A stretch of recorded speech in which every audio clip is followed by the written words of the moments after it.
Yo, what's going on, ladies and gentlemen? It is your boy right here, man. MMA Reloaded. Let's just get this situated, kind of. Yeah, it's kind of fucked up right now. What's going on? It is your boy right here, man. MMA Reloaded. We are live, and we are live tonight, man. Saturday, the 15th of May, 2021. And that marks, folks, MMA Reloaded, episode 51 of MMA Reloaded Real Talk, the podcast where all the virtuoso shit happens right here, man. All the real chill shit happens. We have the best, the brightest, young fighters, veteran legends, young legends, soon to be champions. We have it all, man. Over 51 episodes. We crown another decade into MMA Reloaded. It's been a decade into MMA Reloaded of excellence. So, folks, enough about me. Let's talk about tonight. So, ladies and gentlemen, episode 51. What has MMA Reloaded got in the store to christen in another landmark episode? Another landmark. Well, I have Lorenz, the Monsoon Larkin. Right here, folks, live and direct. He'll be here, folks, in the next 20 minutes, hopefully, or he'll come fashionably late. But, folks, nonetheless, one of my favorite fighters for sure, man, from the UFC to Bellator, even before that to at Strikeforce, where he fought a middleweight, he fought a light heavyweight. But found his home now, folks, at welterweight, being one of the best and one of the top contenders at welterweight at Bellator, folks, currently. So, folks, Lorenz Larkin, folks, and it's going to be a pleasure to chat with the Monsoon. 100%, man. He is. It's going to be a very interesting, and it's going to be a great conversation with the Monsoon, folks. We're going to chop it all up. But folks, if you didn't catch my live, folks, just a moment ago, 8 p.m. GMT with the Prospect MMA podcast, and the man who runs it over there, Emmanuel. Yeah, folks, it was a real pleasure to sit with Emmanuel, folks, and we broke down UFC 262, the whole card. So I don't really have to say much here, folks. If you watch that live with myself and Emmanuel Thompson. So, folks, tonight it goes down for the first time in 1,134 days, or 3 years. Yeah, folks. For those who don't count that in days, I count it in years, to be honest. Makes it sound cooler, you know what I'm saying? 3 years, we christen a new UFC lightweight champ. How the hell does that sound, folks? And we got two guys who, well, like Emmanuel said, and he put it in a right way, where there is no scrutiny. The scrutiny, the criticism with Michael Chandler getting the title shot is over and done with, because he is the only other guy coming off a win in that top five. So you have Charles Oliveira, do bronze on an 8-fight win streak. You have Michael Chandler, yeah, folks, and knocking out Dan Hooker in his UFC debut. A 3-time Bellator lightweight champion, had some of the greatest fights in Bellator history with Eddie Alvarez, Ben Henderson. But his only loss of that lightweight championship was to, or perhaps one of the greatest in Bellator history, Patricio Pitbull Freire. So, folks, it's going to be a great fight. I think Charles Oliveira is going to win. I picked submission initially, but who knows, man? It may be a decision. It may be a TKO, and Michael Chandler might just KO it. Who knows? Yeah, folks, that's what makes this sport so unpredictable. When there's a championship on the line, you expect it to go and be a fight for the ages, but not all championship fights are like that. We have championship fights that can go from 2 seconds to 2 minutes, 20 minutes, 25, the whole thing, or it could be a split decision, unanimous decision, submission, whatever you feel, folks. The outcome could be that may very well be the case. So, ladies and gentlemen, with that just said, so stay tuned, folks, and keep tuned because it's time to do the particulars. Myself, I'm just gonna just send the invite over to Lorenz Larkin here, folks. So stay tuned. Don't turn that video off.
So, ladies and gentlemen, just had to do the particulars. You know how we do business out here, man. Always live and direct, which of course causes some like inconvenience to the, you know what I'm saying.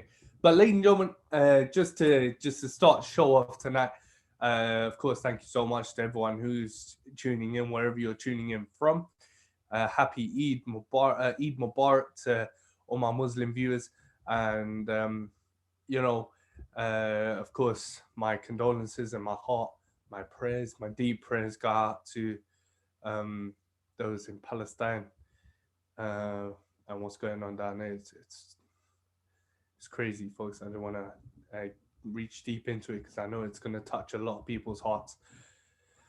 So, ladies and gentlemen, I am looking forward to tonight and talking to Lorenz the Monsoon Larkin, a familiar name to a lot of people, but if you don't know him, you will get to know him. You know what I'm saying, folks. If you don't know him, go watch Bellator 258, go watch Strikeforce, go watch UFC, and you will see who Lorenz the Monsoon Larkin is. So, folks, tonight UFC 262, as I was just saying. For the first time in 3 years, we crown a new lightweight champion. Yeah, folks, and with the legacy that Khabib left in this sport, you'll see there is a bar that has been set at 155 pounds to crown a new champ. There is a bar that has been set to crown a champion, and two men, folks, in my opinion, a veteran in Charles Oliveira, who comes to the octagon for the 27th time. And this is his first championship shot. So 27 UFC appearance. This will be his 28th UFC appearance for Charles Oliveira. Of course, a record breaker in submissions in UFC history, and knowing the great submission artists that have stepped in the octagon for 15 to 20 appearances over the past 25 years, like Royce Gracie, Carlos Newton, Frank Trigg, shit, man, loads of guys. George St. Pierre has even got his submission wins, man. Jacare, Damian Maia, Matt Hughes, BJ Penn, all these guys, folks. Out of all them, Charles Oliveira holds the record for the most submission wins in UFC history. So, folks, he knows, and I think he's the type of guy, and we've seen it in his past couple fights. He's gonna capitalize on any opportunity that he's given. There is no doubt about that. He did it against Tony Ferguson. It's a big fight. What do? I go out there and perform. And you see it also with Michael Chandler. In big fights, Michael Chandler against Patricio Freire, when he was met with some adversity, Patricio employed that pressure game, that pace game on him, and it caught up with Michael, So we can look at it two ways, Charles Oliveira can use those fights if he's watched them as guidelines to beat Michael Chandler, or Michael Chandler will catch Charles Oliveira with his blistering athleticism and that power in his hands that he carries. And NCAA Division I wrestling, folks, don't forget about that. So it's going to be a great fight. It is going to be a fight for the ages, 100%, man. It's not going to be for the weak. It's not going to be for the faint-hearted. It is going to be a fight for the ages, and a new lightweight champion will be crowned. So, folks, Tony Ferguson, in the co-main event, Tony Ferguson meets Beneil Dariush. Now, folks, Beneil Dariush comes into this one on a 6-fight win streak. He comes in perhaps the most legit contender now climbing up the ladder. And he's put a lot of names behind him with world-class performances. You know what I'm saying? He's neutralized some of the best at 155 to get to where he is. And I think he's one of the smartest fighters also in the octagon. He can be as smart as anybody, or he can come at you savage with an aggressive assault, volume, set up his wrestling. He will control you on top. Done deal. That's game plan right there. Told that for 25 minutes. I'm cool. But will it be easy against a jiu-jitsu unorthodox, unpredictable on the ground as Tony Ferguson is? I don't think so. Tony will go for a lot of crazy shit in this fight, folks. Believe that. He wants to prove to every fan that 12-2 in his last 14 after his legendary 12-fight win streak and now on a 2-fight losing streak. There's no shame in losing to Justin Gaethje and Charles Oliveira. No shame. But he's had one of the most unfortunate runs in UFC history. You know, you can't really generalize it. You can't specify it. You know, 5 cancelled fights with Khabib. He's had beautiful performances in those 12 wins. He's put away some very impressive names. He's had short notice opponents. He doesn't care. Tony Ferguson will show up to fight tonight, folks. Let's hope he's trained his wrestling, because that's what Beneil Dariush is going to employ on Tony. If I was Beneil, that's what I would do. I would grind Tony out like Charles Oliveira did. But Beneil's not that type of guy. He wants to put on a back and forth war. There's going to be just that back and forth war is about to come through, man. With folks, the fight before that. Now, this is a fight I wanted to keep an eye on because of Matt Schnell. I'm a very big Matt Schnell fan. And folks, after his last performance against Tyson Nam, he left it in no doubt who the best boxer in in the flyweight division is. I think he's right up there in the UFC amongst guys with educated fighters with educated hands. Amanda Nunes is up there. Max Holloway, of course.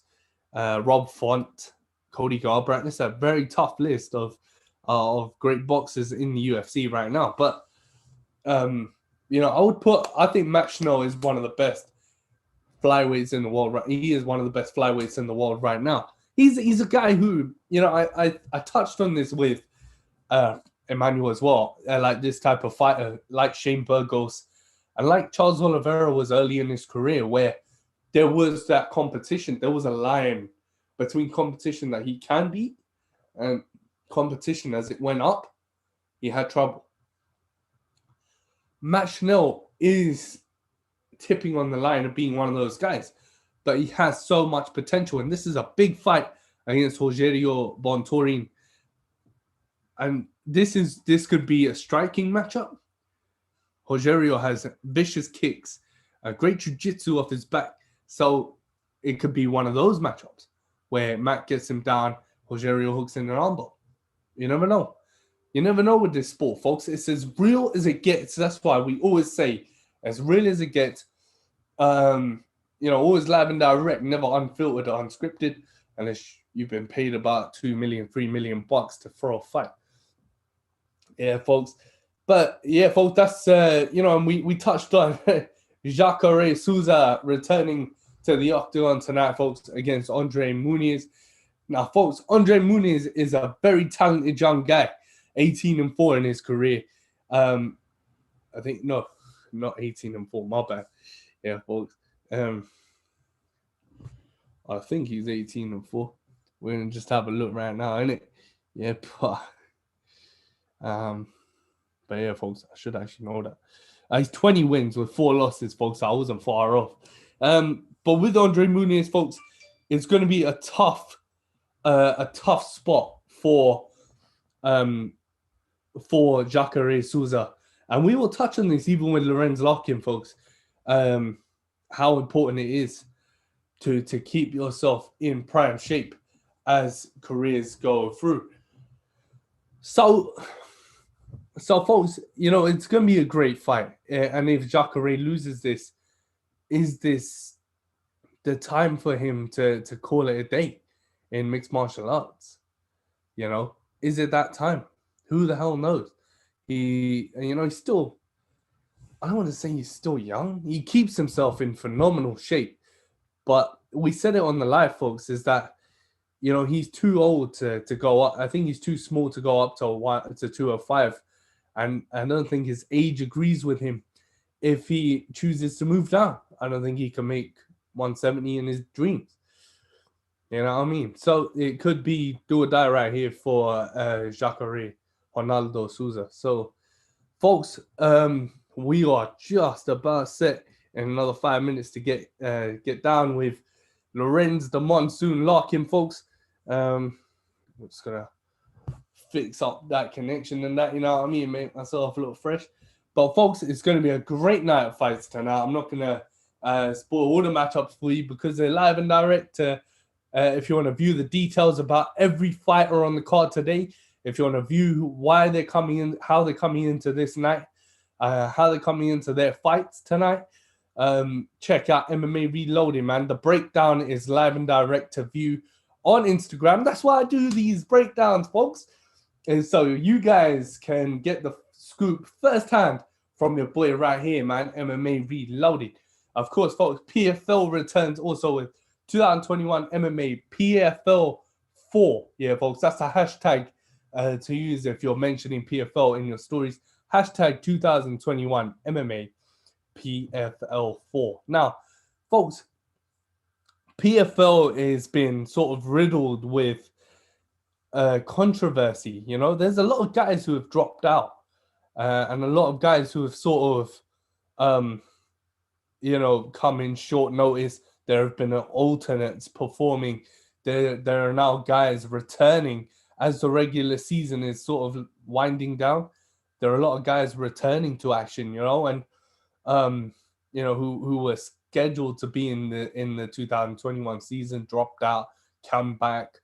So, folks, PFL is actually turning out to be quite interesting this season, man. I think decisions, we've seen a few wrong decisions. I think the referee cam kind of comes into play there, right? If you're familiar with the PFL rules, folks, referees wear cams on their head, so you catch the action. Makes it easier for them to run decisions. And then, folks, for Bellator return with Bellator 259, where Cyborg defends her title against Leslie Smith. Now, no disrespect to Leslie Smith. She's tough. One tough SOB. But that's just, how the hell can you match Cyborg up with Leslie Smith? After last time they met, Cyborg destroyed her. Yeah, Cyborg destroyed Leslie Smith. Leslie Smith ain't no Amanda Nunes, yeah. So you can't really fathom that matchup to be a real barn burner main event match. You know what I mean? It's not gonna deliver in barn. It's gonna deliver in violence. But in terms of just in terms of competition and competitiveness, it's not gonna go down. You know what I mean? Like that. You're gonna have Cyborg Santos, perhaps. Yeah, Cyborg Destino, perhaps the most feared woman in mixed martial arts, ahead of Amanda Nunes, against a veteran, battle-tested vet. Record doesn't really do it, you know what I'm for. But Leslie Smith, last time she met, man, you see Leslie Smith's ear, yeah, folks. Boom. Yeah, if anyone who saw that fight was here, boom. Leslie Smith's ear went bang. Yeah, and it wasn't the great sight to see. So, folks, I would recommend you watch that fight because Cyborg's in it, and it's probably going to deliver a huge KO. But you can never really be sure with these fights, folks.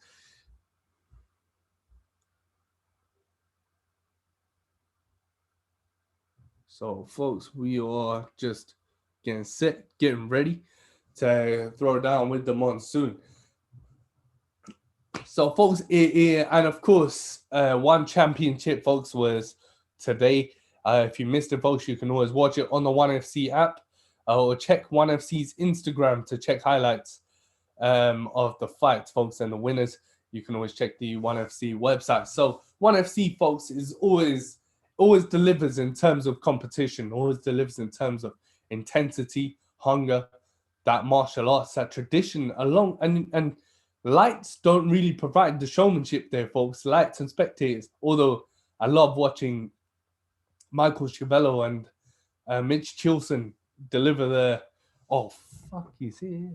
Lorenz Larkin, folks, is ready. I'm ready. Let's go.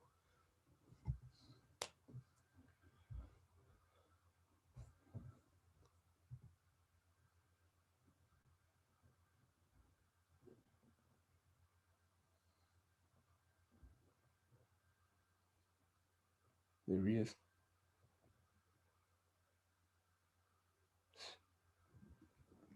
Yeah, cool. Nah, it's cool, bro. It's cool. So, folks, we are waiting for Lorenz Larkin to just connect it up. And, folks, we are going to be live and direct. Episode 51, MMA Reloaded Bro Talk.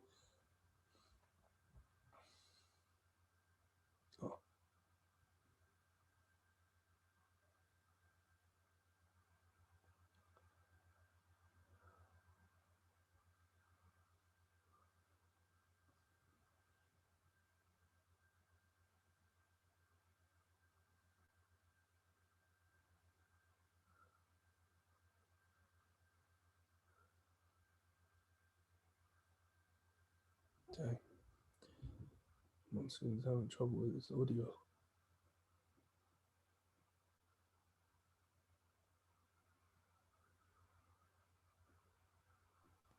Hey, there you go, man.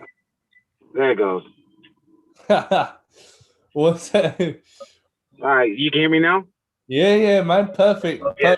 Perfect. It was on like some safe driving mode. What the fuck is that? Bro, how are you, man? It's a fucking pleasure, bro. To have you on the show, man. Welcome to MMA Reloaded Raw Talk, brother. Ah, man, no problem, bro. What's going on, bro? What's going on? What's going on, Lorenz? So, bro, you know, all I have to say is, man, congratulations, first of all, Lorenz, man. Bellator 258. It was a coming out party at 185 pounds for you, bro. Shit, man. But I wanted to ask you that later on, yeah. But I was just gonna touch on it now, man. Would you? How did you feel, man, coming in at 185? Of course, you were at 185 earlier on in your career, bro, and you come out at 185 now. at Bellator 258. How did you feel after all those years coming back to middleweight, bro? I felt good coming in, but then I was just like, what's funny is the whole issue with me when I was at light heavyweight, middleweight was like when we weigh in, I always felt good. I was always like, man, I don't know if I cuss on the side, but I'll be like, guy, you know what I mean? Like he's a little taller, but he ain't that big. You know what I mean? Like we both look good at 80, at whatever weight we're fighting at. Yeah. But then the fucking Sam, can I cuss on here or no? Sorry. Hello?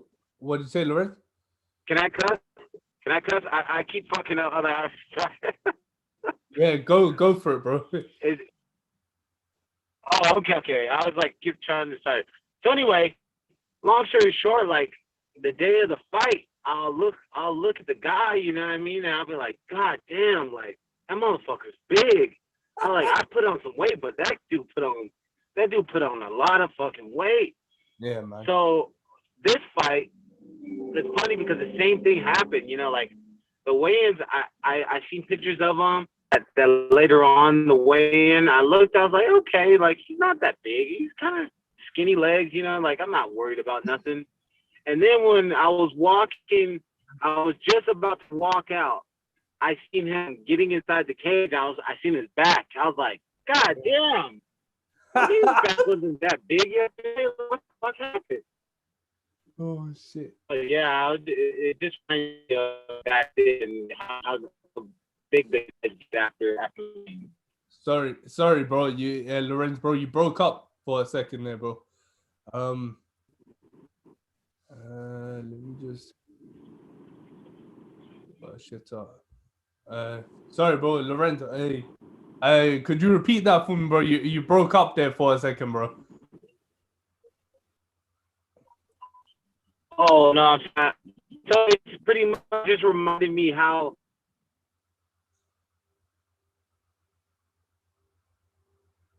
Oh my goodness, man. Why the shit does it keep doing that to me, man? All the time. Like, all the damn time. Folks, I apologize for the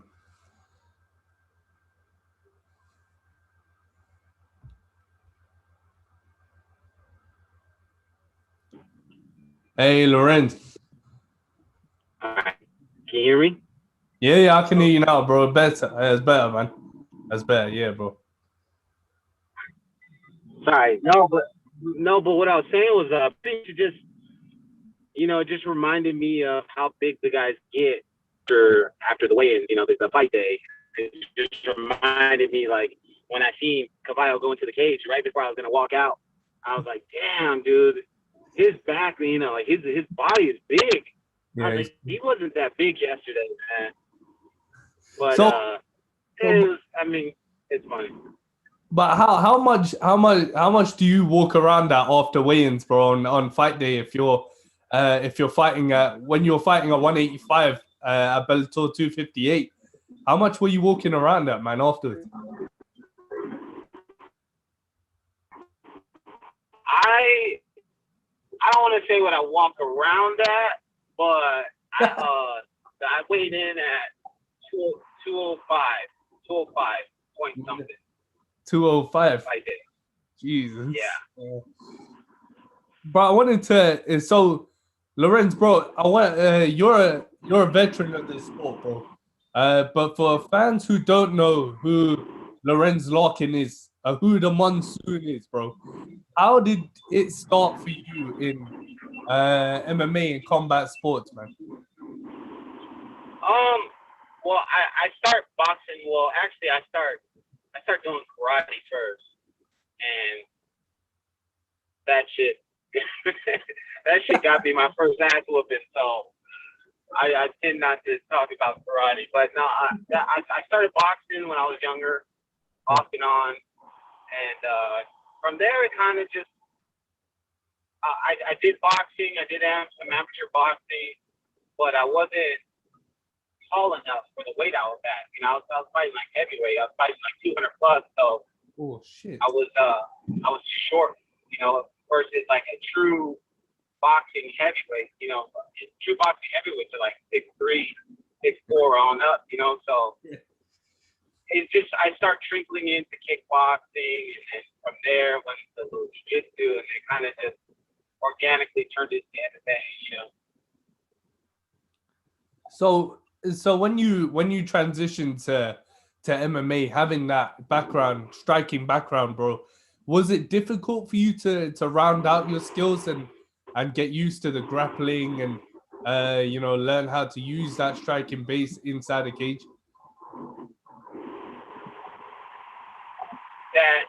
Sorry, say it one more time.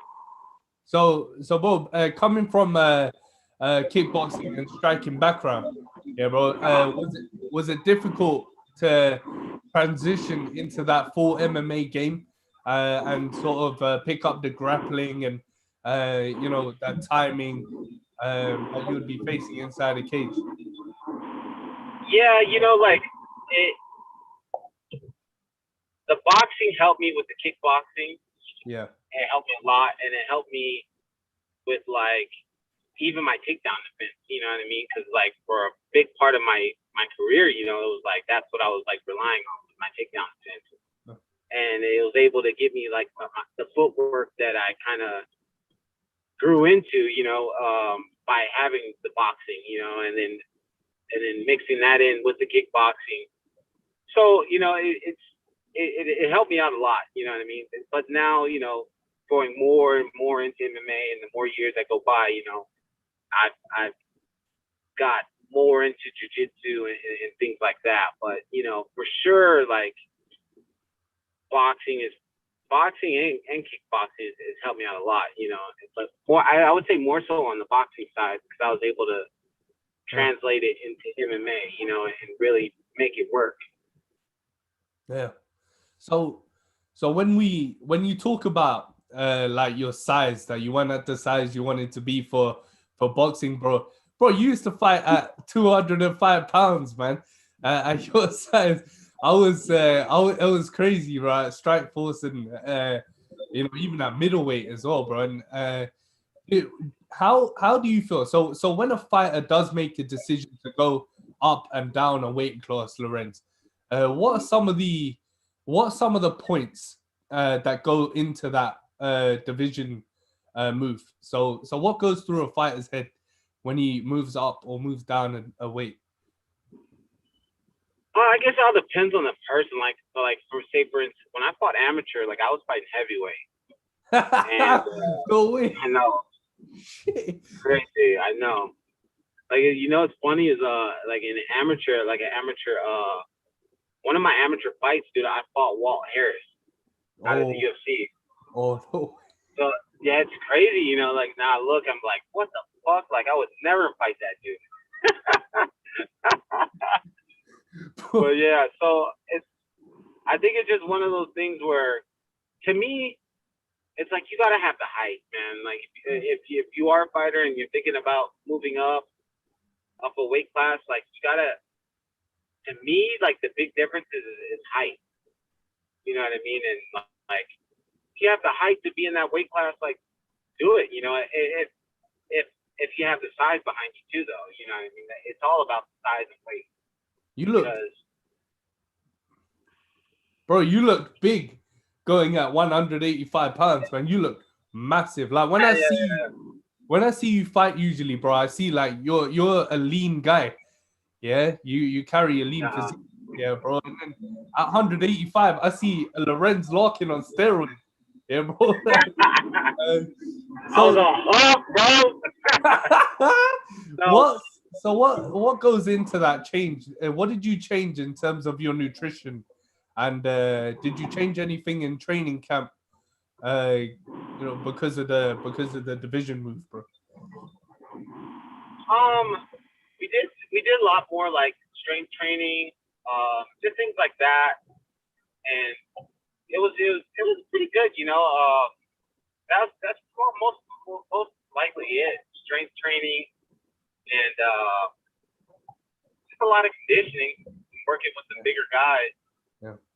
And well, what about nutrition, Lorenz? Moving up the weight, did you do anything different with your diet, bro? No, not necessarily. Like I'm pretty I'm super picky and shit. So it's not like I eat a lot of like crazy things to begin with. Yeah. So it was pretty much the same stuff, just like not like we always do conditioning, but it was just like the portion size where I was able to get a little bit more cheat meals in, you know what I mean? Hey, but I guess you could afford it, right? Going up 15 pounds. Yeah, it's dangerous, man. Because then I was getting too used. I was like, these are the type of camps I need, coach. Like, I need to have a lot of cheat days and shit. So, but you were talking about how big Rafael Carvalho looked during that fight, yeah, bro. With Brazilians, I always see that in them, man. They weigh like 20 pounds, 15 pounds above the weight limit on fight day anyway, bro. And those guys are huge guys, man. What was your strategy in that fight? Because you pressed him a lot inside the pocket, yeah, bro, knowing that he was a rangy guy. Was that your strategy coming in, Lorenz, to sort of put the pressure on? Yeah, we knew that he wanted to like get me against the cage. He wanted to slow me down. The goal was just like, if you got me against the cage, make him work. Don't let him just kind of hold me and rest, things like that. Yeah. And in the pocket, it's like, when I see him fight, you know, it was like, I never seen like him have like real super pop in his punch. Like there was, like I didn't see like he just had this snappy left hand or snappy right hand that just drops people. You know what I mean? So I was just like, okay, well, we'll see. You know, we'll see when I get in there and we'll start trading a couple shots. And after I start trading a couple shots, I was just like, this guy's like a push puncher. You know what I mean? Like I see push puncher by like guys that are unsnappy. They just like drive their punches and punch by punch, you know, and they kind of just chase you. And so after a while, I was just like, man, like he can't crack. You know what I mean? It's just watch out for like a head kicker or knee. You know, like he was trying with his knee, you know. But that was the only thing, you know. I wasn't too worried about being in the pocket with things like that. So when you're in a fight, Lorenz, and you have a game plan going in, and your coach says, yo, Lorenz, this is a game plan. Yo, you want to stick to it?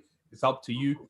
Does adrenaline take over as the fight progresses, or does it depend on the fighter and how the fight's going? You know, like, so for instance, like, with our game plans, they're kind of vague, right? They're just like certain things he likes to do. I tend to not like to look at my guys fight before I fight them. Okay. I kind of just like to rely on the first minute to fill them out and see how it goes, you know, and then from there making an adjustment, you know, after that round. But I let my coaches, you know, look at the fighter, look what he likes to throw, and all throughout camp, you know, they'll be like, you know, he likes to do this certain way. So, you know, if you like to throw what you like to throw, just be aware of, you know, these little angles he likes to do.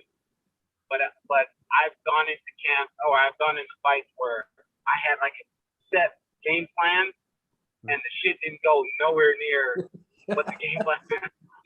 You know what I mean? Like I spent the whole camp like, he likes to do this one thing, and when he does, I'm gonna fucking capitalize on it. Yeah. And the guy never threw it. You know what I mean? I was like, oh my god! Like the whole first round, I was waiting for this guy to throw this one fucking move, and he didn't do it, and I lost the whole round because I'm waiting. You know, so now it's just I just like to go in there and really just trust in myself. You know, I've been in this game for a minute, and I should be able to go in there with anybody and fill them out and kind of get their timing and find out what they like to do. So is that so what are the pros and cons of that, bro? Like having that style of, all right, cool, I'll take the first round or the second round and I'll feel him out a bit more, and then I'll implement my offensive my offensive game.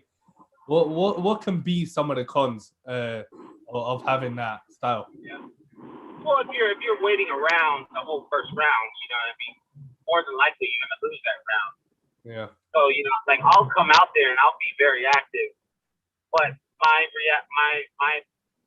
me being active, I'm trying all these different techniques to see what he bites on, how he moves when I press him this way, how he reacts when I do this. You know what I mean? So I'm being active.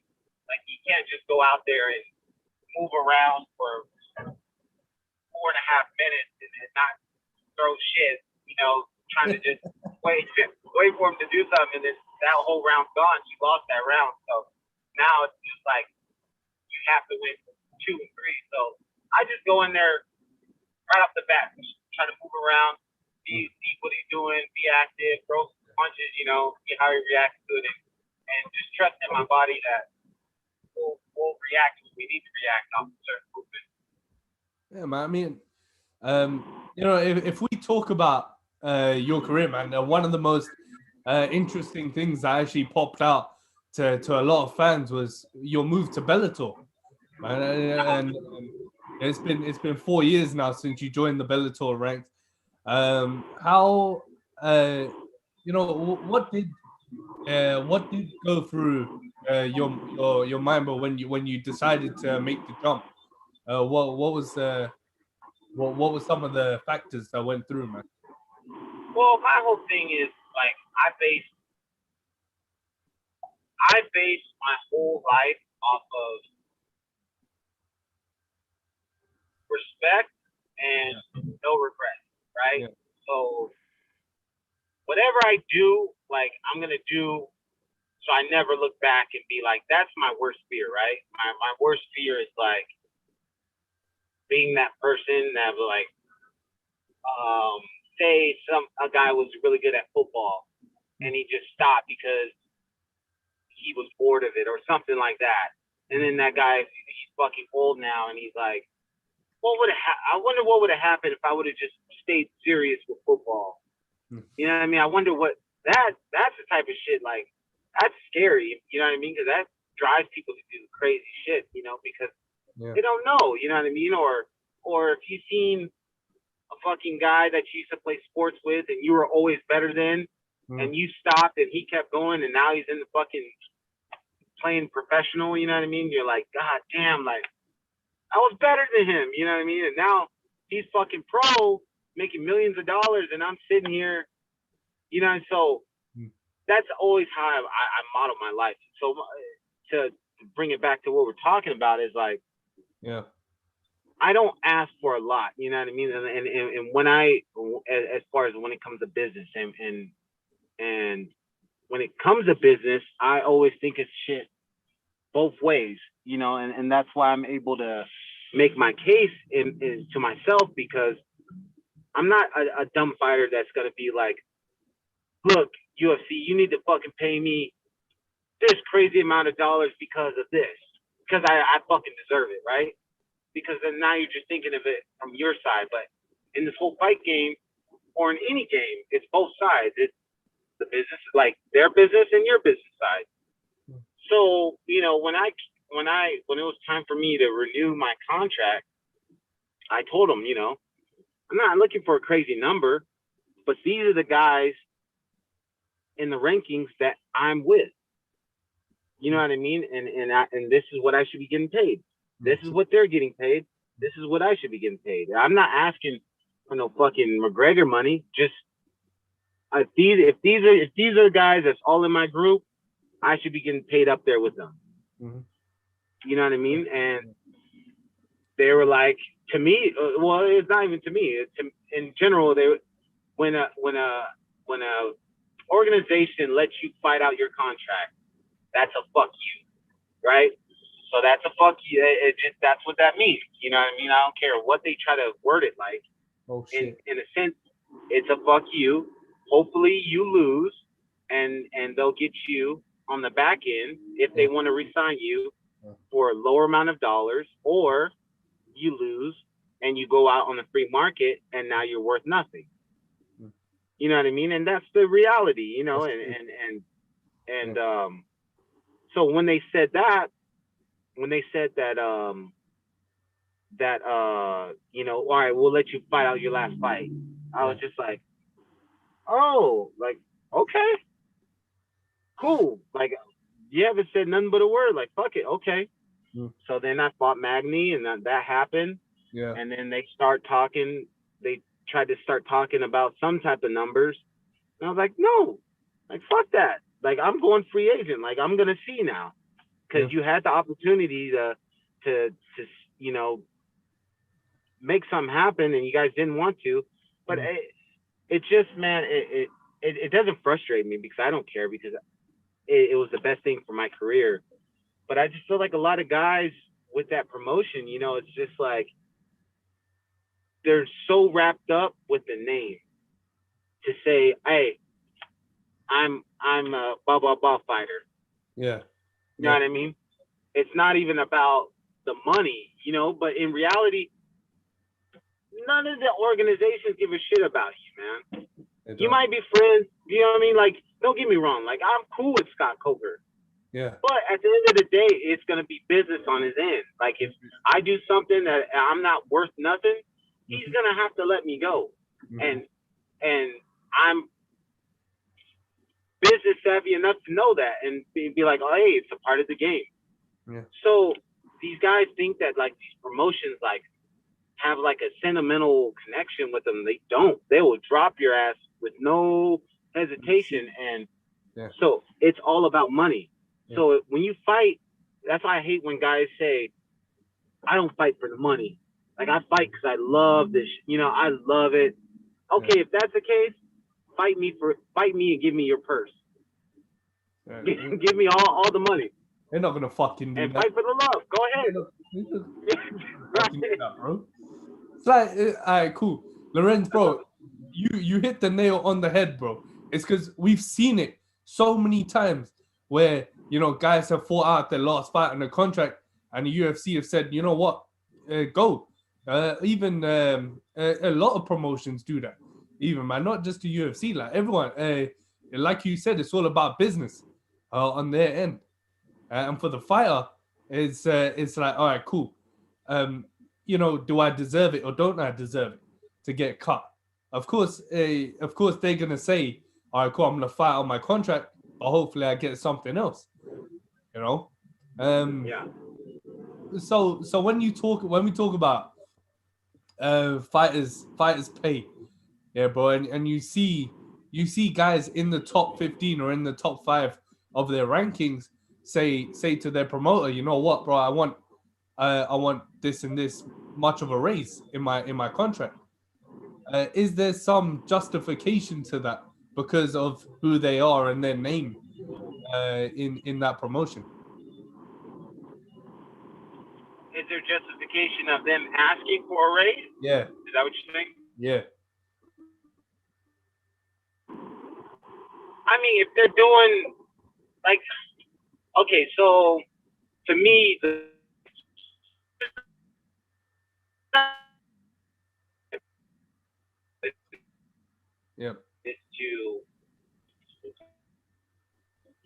to fight and hurt,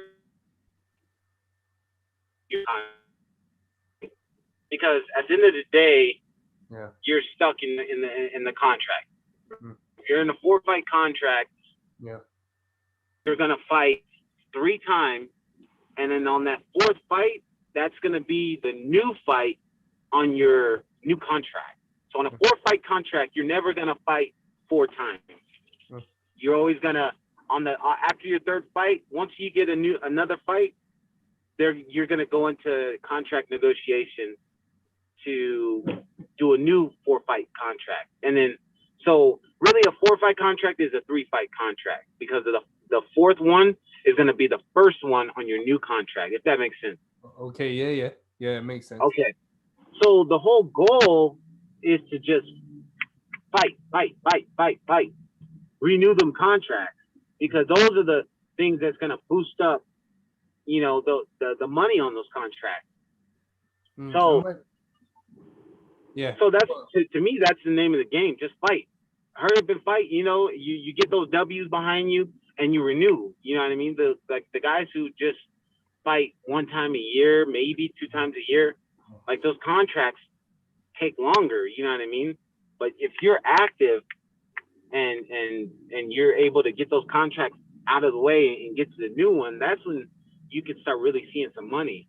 So does that sort of tie into where fighters take short notice fights as well and try to keep active? Is that part of the reason why we see a lot of fighters take short notice fights nowadays? I would say a piece of it, yeah. A piece of it is that. A piece of it might be they really need the money. Yeah. You know what I mean? Because, in general, fighters are dumb as shit with their money.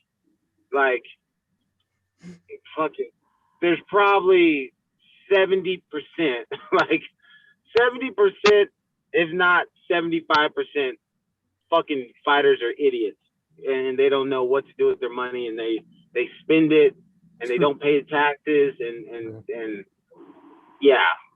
So, it's a part of it is that, which is the smart way. If you're healthy, then you can fight, get a short notice fight, yeah.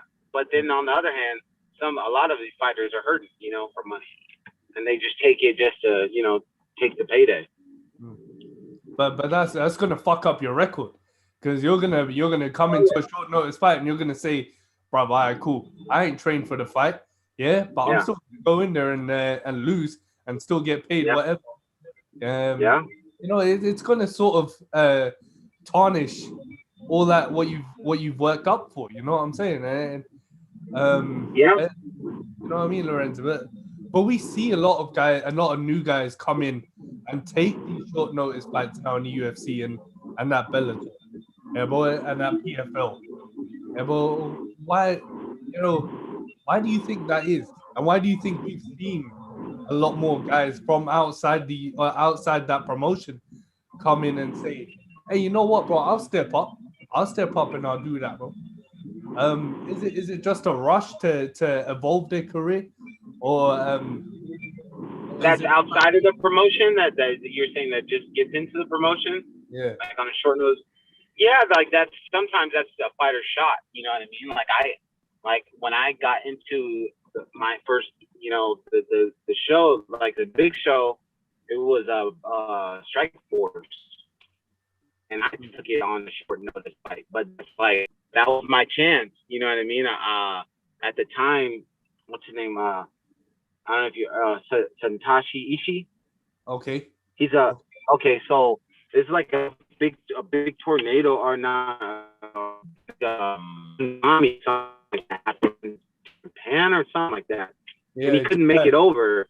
Yeah. So I was. They asked me for Latin event, and I was training a little bit, but I was just like, nah, fuck it. Like that was my shot, So sometimes it works out for you, and worked out for me. Finished first round. So, however it was, but sometimes it works out in your favor, but if you're already in the organization, if you're not ready, like, it's fighting you. How does a fighter know? Oh shit! Oh Lord, folks, my bad there. Hold up, yo, Lorenz. Yo. There you go. Yo, man. Shit, boy. Wait. Hello? Yeah, Lorenz. Still here, brother. Hold on. Nah. Turn it off mute. Lorenz.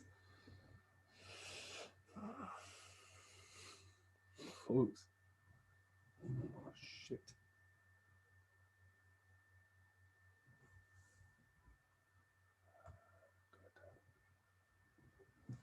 Folks, I apologize for that.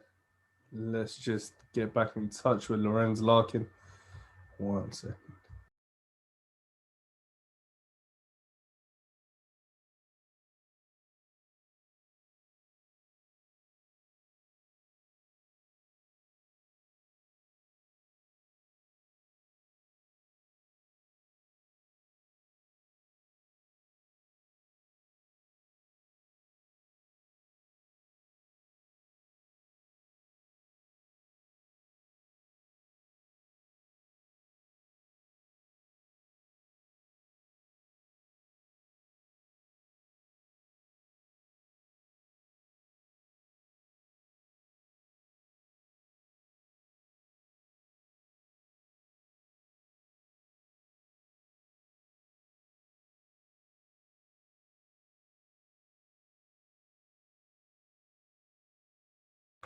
Folks, apologies for the connection, but it's been a great show so far. Lorenz Larkin is coming back on the air, folks. Wow, oh wow, man. Even with the issues, folks, it's still been a great show. We're gonna still catch up, folks, with Lorenz Larkin. He is coming back on the show. So, folks, don't go anywhere, man. Don't go anywhere, folks. Connection. No, I mean, that shit, man. Sometimes you can't help it. You're driving outside and that 4G, 5G don't agree with you.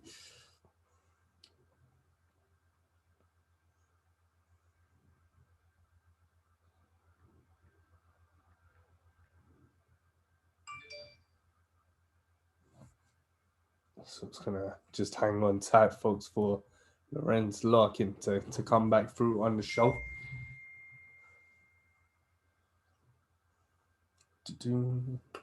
It was so far, folks. It's been a very interesting take from Lorenz Larkin, folks, about his thoughts on why he moved to Bellator and the whole issue with the whole thing with respect. I think that's a lot of that's probably the number one incentive for fighters right now is respect. And you know what I mean? That's just how they that's how they go with fights these days, man. So folks, Lorenz Larkin is coming back. Hey, damn son. Damn. There we go. Damn, Lorenz. Bro, you went from 0 to 100, man. Oh yeah. 2 seconds, brother. Shit, man. So now, but we were so if you just want to continue from where we were leaving off, bro, we were talking about contract. We were talking about short notice fights. Mm-hmm. Just to top off that conversation, bro. How does a fighter know? Yeah, but if you are taking a fight short notice, there's about 3-4 things that will go through a fighter's mind taking a fight short notice, right? Mm-hmm. So one, you come off a loss. Yeah, you want to take a fight as soon as possible. Mm-hmm. Number 2, like you said, you need the money. Mm-hmm. Yeah, and number 3, yeah, bro, you've been training. Fight got cancelled. When's the next time you can jump in? Yeah. Or what do you think? What do you think, bro? Do you think taking short notice fights is a good idea, or is it something that kind of goes both ways? Okay, cool. If the fighter's not feeling that great, hasn't trained, but still takes a short notice fight, or if he's been training, still takes a fight. How do you feel about short notice fights in general, bro? Do you think they're a good idea for fighters to take? I think sometimes, you know what I mean? It just all depends on, like, say for instance, I just fight, right? And then I don't really get no bumps and bruises, you know, it's really minor stuff. Yeah. And I get a call in 2 weeks for another fight, you know what I mean? And if we look at the guy and it's something that, you know, me and my coach is like, cool, like this, like we could capitalize on this, you know? So on something like that, you know, like boom, I knock out another fight on my contract. I get paid again, and it's a good fight for me. You know what I mean? And I'm already in shape, you know. So it's just like kind of like just a tune-up camp. You know what I mean? You're just kind of just still going through the basics and then fly out again and fight. So all right, cool. Let's put it hypothetically, yeah. So say, all right, cool. You fought at 185, your last fight. Say you get another call in 3 weeks, bro. Say, all right, cool, Lorenz, we need you to go back down to 170 and fight Jason Jackson. Would you do that? That no, because that's like that's still a process as far as like the weight, you know what I mean? But if it's something that's in your weight category, then yeah, I mean, it's you know what I mean? It just all depends on the fighter, and all depends on the kind of situation. Like if it's, say you just fought a guy who just fights like Jason Jackson, then it's like, well, like it's not going to be that big of a difference, you know what I mean? So that type of scenario. But now say I'm just going to switch from promotions. So say you fight like Jason Jackson, and then you get a call 3 weeks later, and it's that Pieta, whatever, that like that Capoeira dude. You know what I'm talking about? Oh yeah. Him. Yeah, bro. Something Fiera or Pierre, I don't know. Oh, Frier. I don't think it's Frier. I thought it was something like that.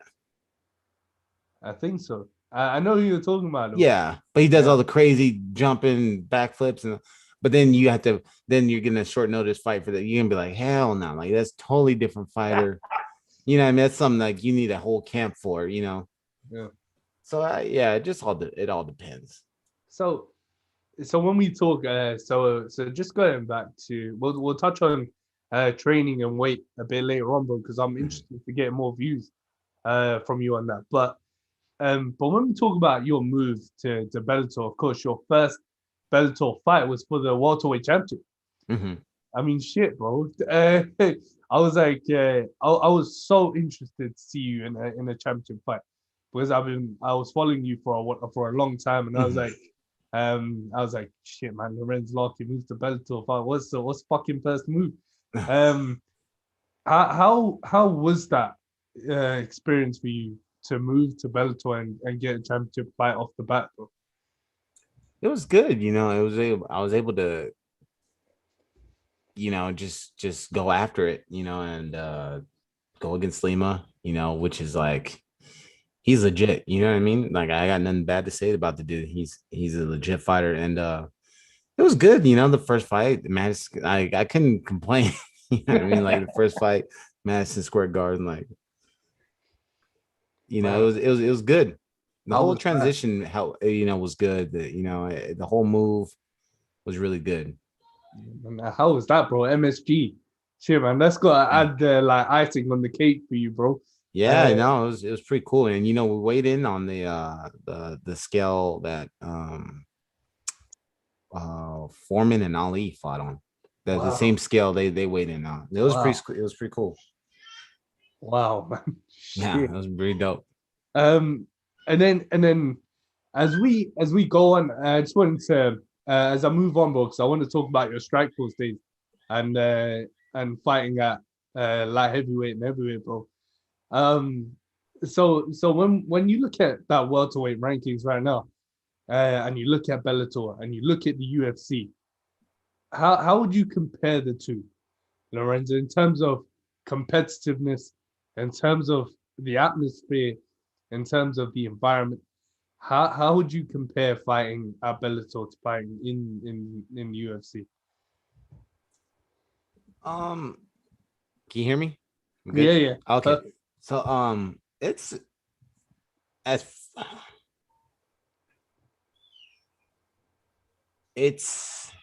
I would say the big difference for me is like UFC is just like a well-oiled machine. You know what I mean? Like there's no like,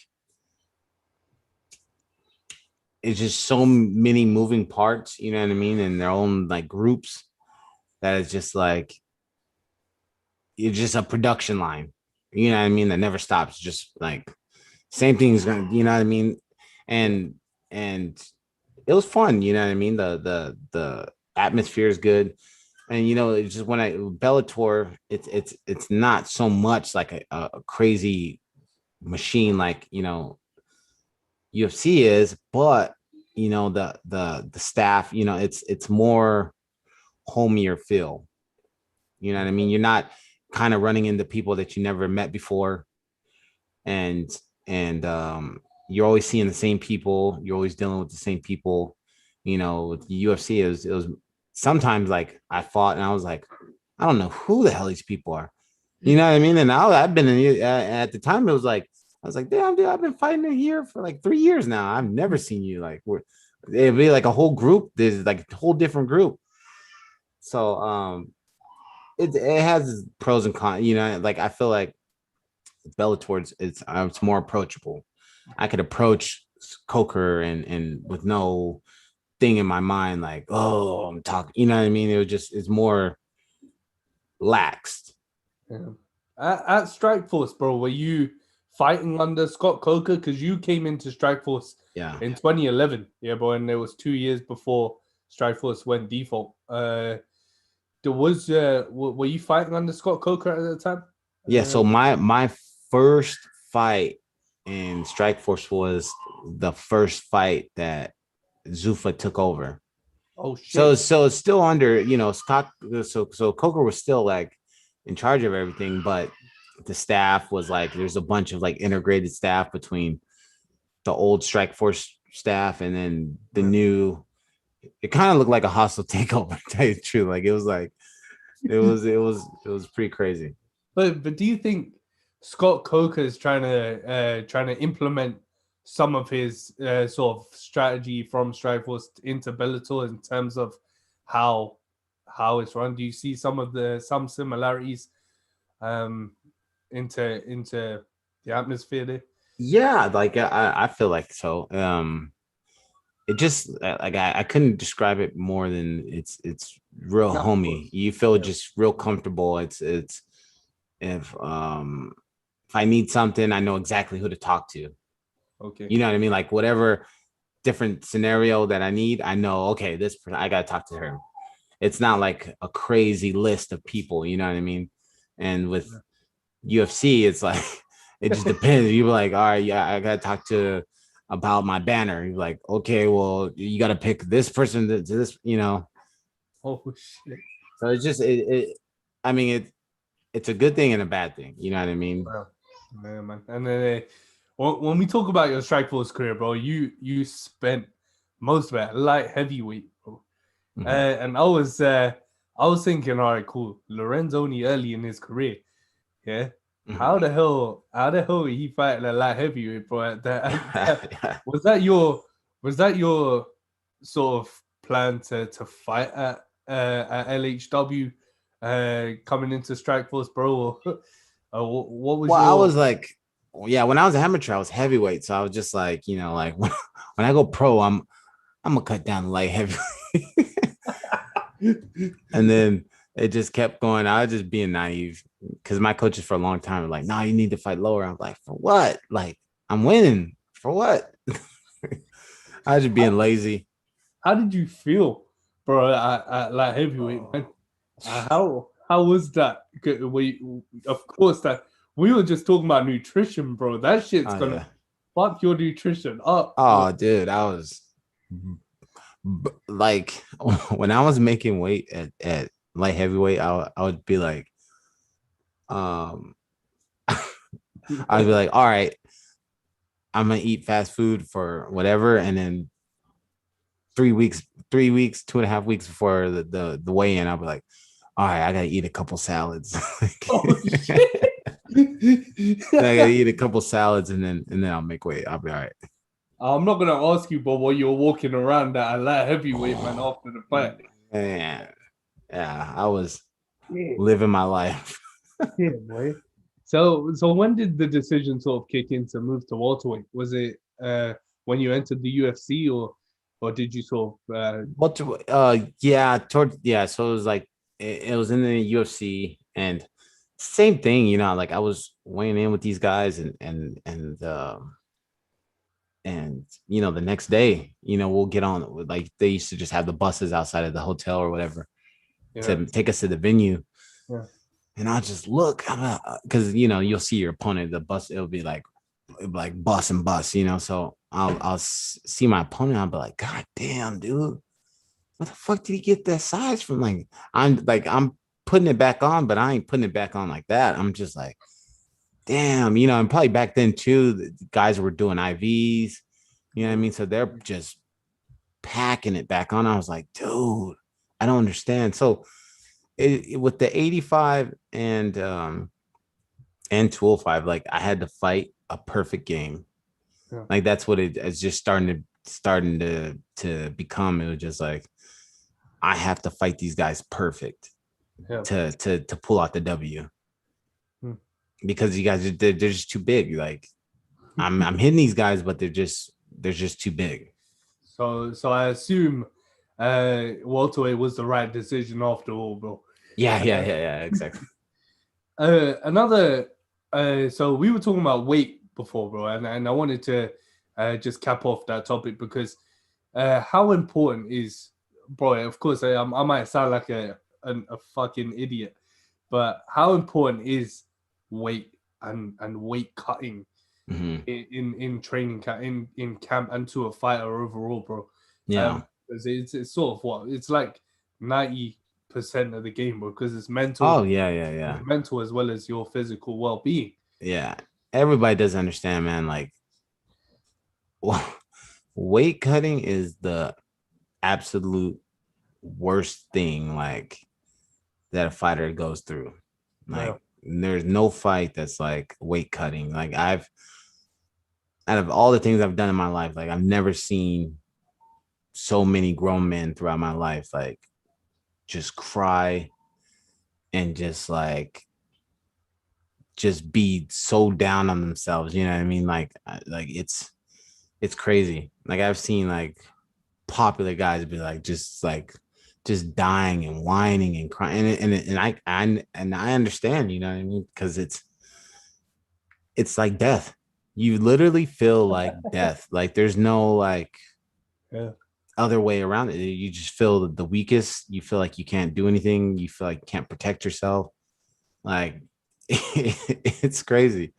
So fighters usually have this mentality, bro. What I see when I see weigh-ins is that, all right, cool, I'm not in shape now before the fight or before fight camp, but during fight camp, that's when I'll get in shape. And I don't give a shit about my well-being before fight camp.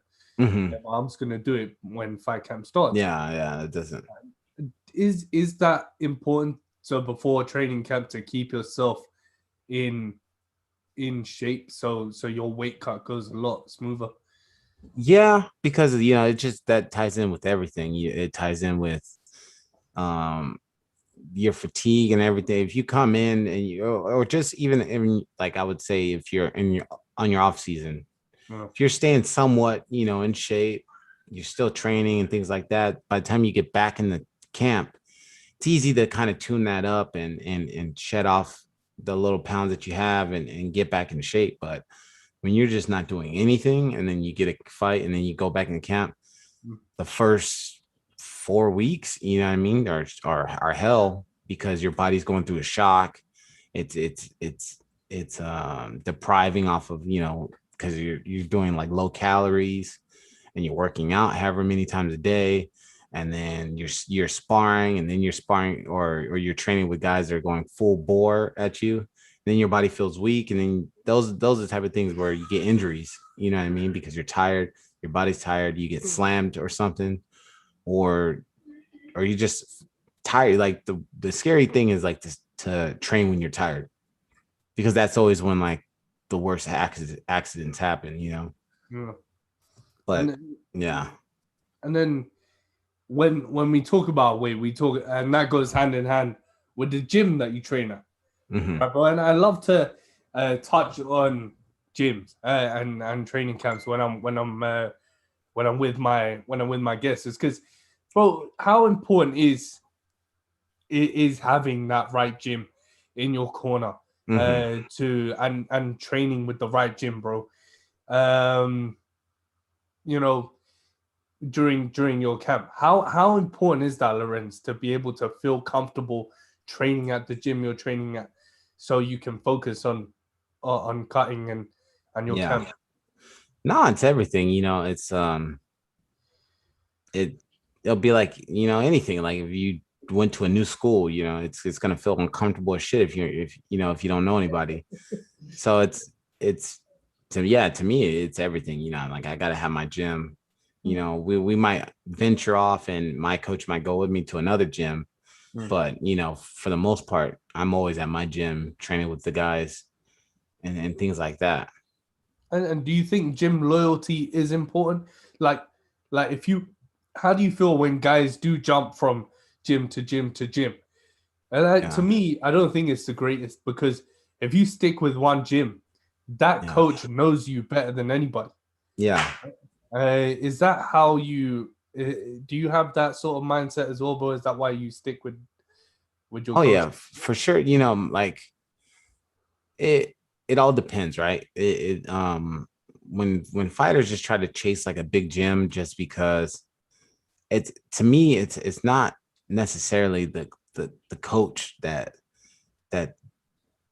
are making these big gyms. You know what I mean? It's maybe they work with a fighter and they got that fighter to a certain extent that made a name and more bodies trickle into the gym, and a good amount of talent are in the gym, which people get attracted to. Like, oh, all these guys train here.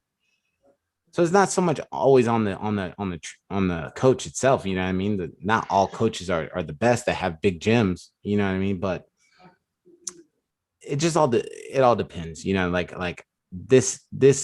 I had a coach that I started out with, that I was with for a long time, and they just didn't evolve.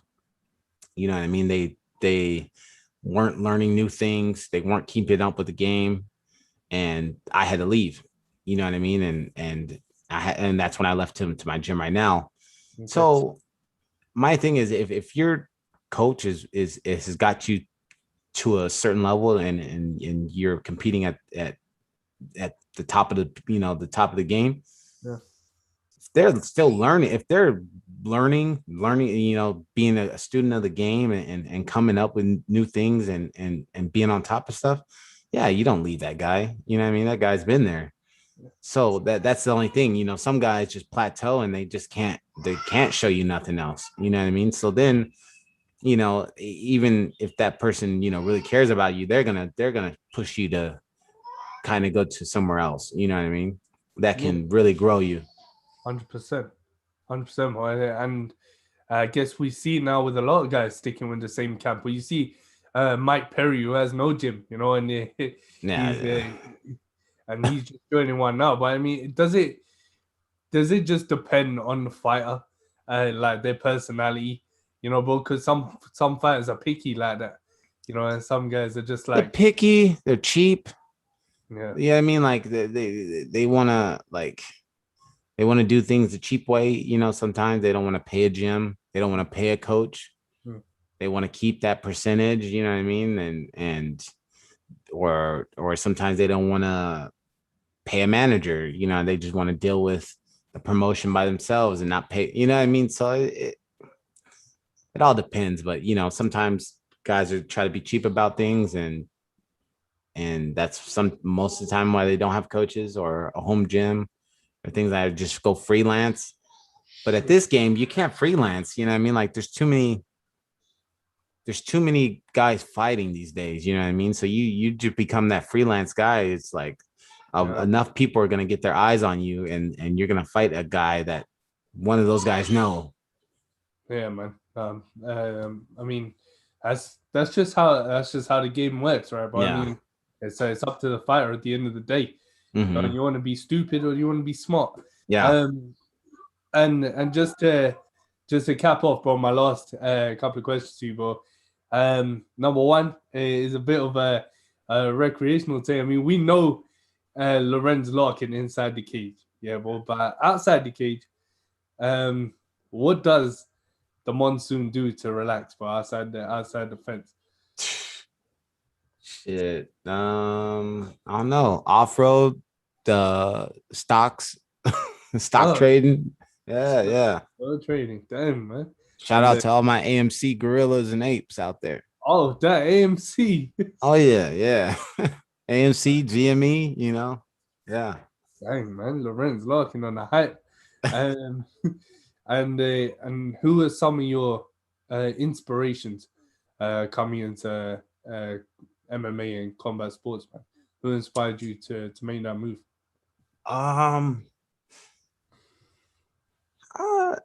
Like I don't know, it's inspired me to make them, but like maybe just guys that I just watch, you know what I mean? Like just a fan of the combat sports in general.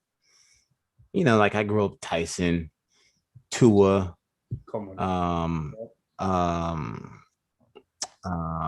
Manuel Augustus, Wow. Manny Paez, like those type of unorthodox fighters, you know what I mean? Like those ones are the ones that like, Tony, Floyd, not until I really got older, but like Roy Jones, Prince Nassim.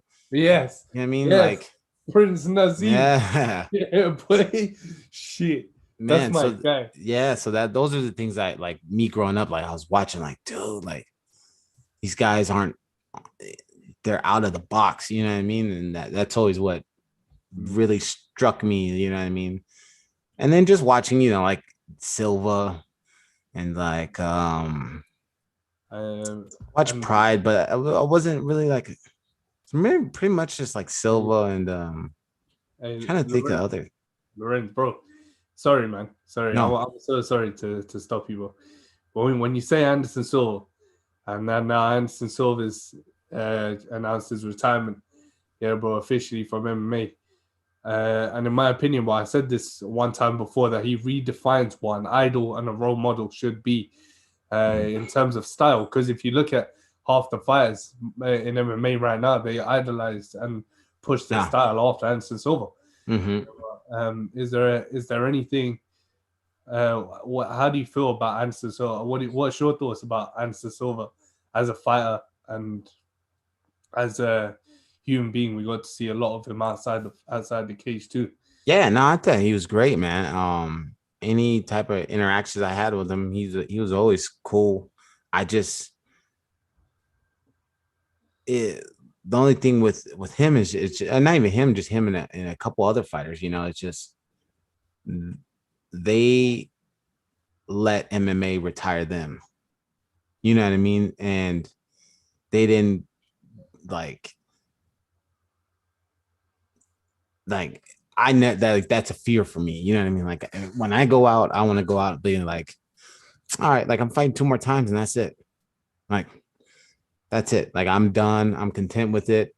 And I'll go out when I want to go out. You know what I mean? I'm not going to go out when the game pushes me out. Cause then it's just like, it tarnishes everything. You know what I mean? And like, even with Anderson, he's done so great. And most of the fans, they're just like, oh, he got beat by him. He got beat by this guy. He got da-da-da. And they're just, but that's how MMA is, that's pretty much, that's how the fight game is. It's just, you're only known for your last fight. Yeah. You know what I mean? That's like like even a guy like Askren. Like, okay, you got the payday, you know what I mean? Cool, you got the payday, but everything you did in your career is tarnished. Bellator everything. One FC championship, everything good. Nope, nobody even cares. Yep. All that hard work, hard work over the year, nobody cares. All they're gonna do is remember that you got knocked out by a YouTube guy. You know what I mean? And it's sad, but it's like that's nobody cares about your championships no more. No. It's crazy. No one gives a fuck. No one cares about that. You're right, man. You're so right, bro. But yeah, man, go ahead with inspirations, man, in MMA. Anderson Silva, and that Pride. Did you get into Pride towards a later stage, bro? Or were you there during the prime Mirko Cro Cop era? Yeah. So I watched those fights. I was into Pride, but I wasn't that big into Pride. You know what I mean? Like I was watching like K1, like Michael McDonald. Like I liked him in it a lot. Ernesto Hoost, Bunjowski. I watched or Saki. Saki was like my top ones were like Michael McDonald, Hoost, and Saki. Like and Gita. I like Gita too. Yeah, so those ones, I wasn't that big into Bada Hari, you know what I mean? But at that time, I was into it later. But those are like the guys in the beginning. I was like, dude, these guys are sitting. And the reason why, bro, Gokhan Saki is one of the scariest dudes I ever saw in his prime, bro. Melvin. Sorry, I don't know how. That's the whole reason I start wearing the whole skirts in the beginning. Melvin, yeah. Shit. Yeah. Lorenz. Yeah, that's why I start wearing the skirts in the beginning from him. Yeah. Oh shit, bro. Melvin, a legend. Yeah. Legend right now. And bro, he's still fighting the best of the best, right? He fought Corey Anderson. That's another thing, though. You know what I mean? He's at the point he's gonna let the game retire him. Do you think we're seeing the same thing with Donald Cerrone as well? Yes, definitely yes. And I seen that in it wasn't the McGregor. He fought somebody else after McGregor. And I don't remember, but I could just tell. I was like his body is slow. Like he's not. After McGregor, bro, he fought Anthony Pettis. That's what it was, and I was just like just his movement. I was just like, no, like he's not the same. Yeah, man. And what does that do to you mentally? What does that do to a fighter mentally when you let MMA take over you and you don't have control of your own shit? You're just going. I just think it's you just keep getting diminished. You know what I mean? Everything you know, because you're dealing with newer fans every time you fight, right? And they're just remembering the last person you fought. Boom, you know, they're not talking about your wins. They're like, oh, his last fight was this and didn't go his way, blah blah blah. And then you go into that fight, and then that fight goes bad. Now you're just like, I feel like these guys end up they start trying to chase a win to retire, and the shit never comes. Bro, Lorenz, man, shit, boy, you're right, bro. You're right, man, folks. That's a lesson right there, man. Don't let MMA take over you, man. You control your own. Oh yeah. And on that note, Lorenz Larkin, brother. Fam. Hey, I wanted to fanboy out so hard, yeah. I was shitting my pants, yeah. But it's been a real pleasure chatting with you, man. You know, whether I'm doing a show or watching your fights, but you'll always be one of my favorites. Thank you so much. Appreciate it, bro. Appreciate it. Thank you for coming on the show, man. I appreciate that. Oh man, anytime, man. Yeah, and it stemmed from me filming my reaction to your elbows on Rafael Carvalho, and nah, man, wow, there's many more to come right there, man. Thank you so much, bro.